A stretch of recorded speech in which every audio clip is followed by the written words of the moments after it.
the local authority does not have enough money to meet their duty of care. So the way they deal with it is this. They take the assessment from the social worker and then they change the matrix. So you have a different number at the end, and then they can offer you a package that is far less than what the social worker says and the matrix says you need.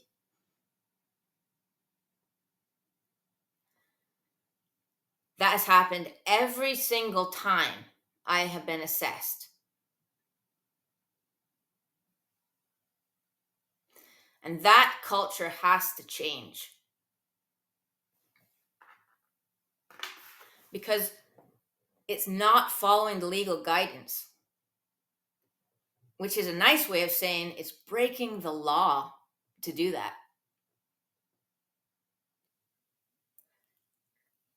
When we were in this situation, I was getting about 4 hours of sleep.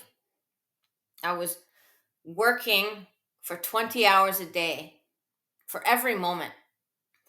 It wasn't like I could have a break, and even going to the toilet felt like, I don't want to say dangerous, but if both children are up, I could not leave them.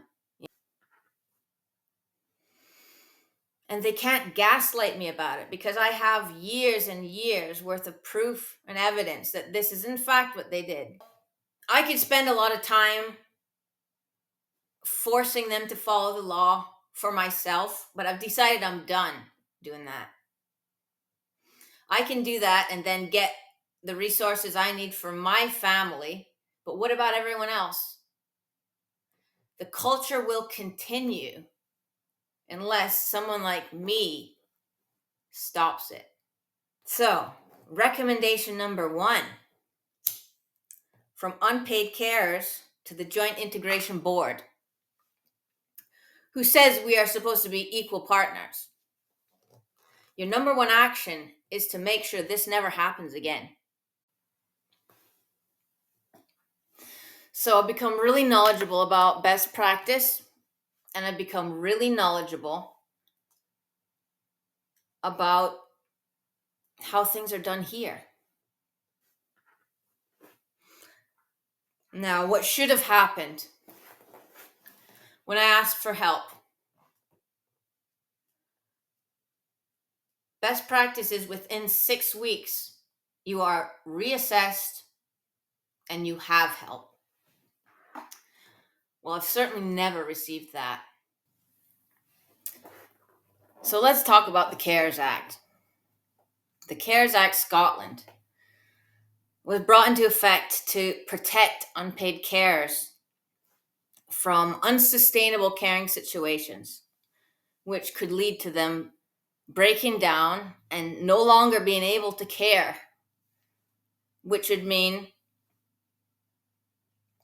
the person they're caring for would have to go into a residential place, costing the local authority a lot of money. The social worker's assessment of the situation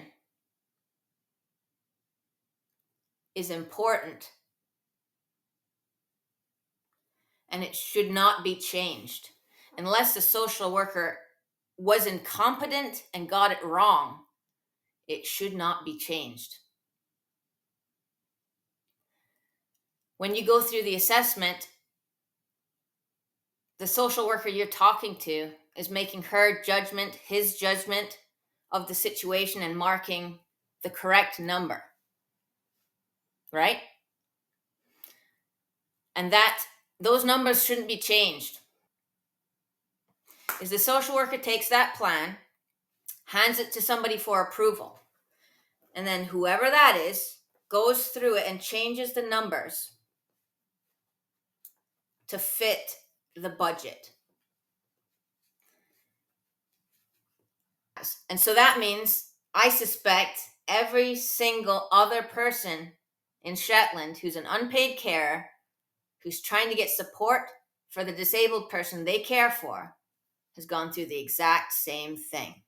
Because as far as I can tell, it's the culture. It's how they do it. And that culture has to change. Because it's not following the legal guidance, which is a nice way of saying it's breaking the law to do that.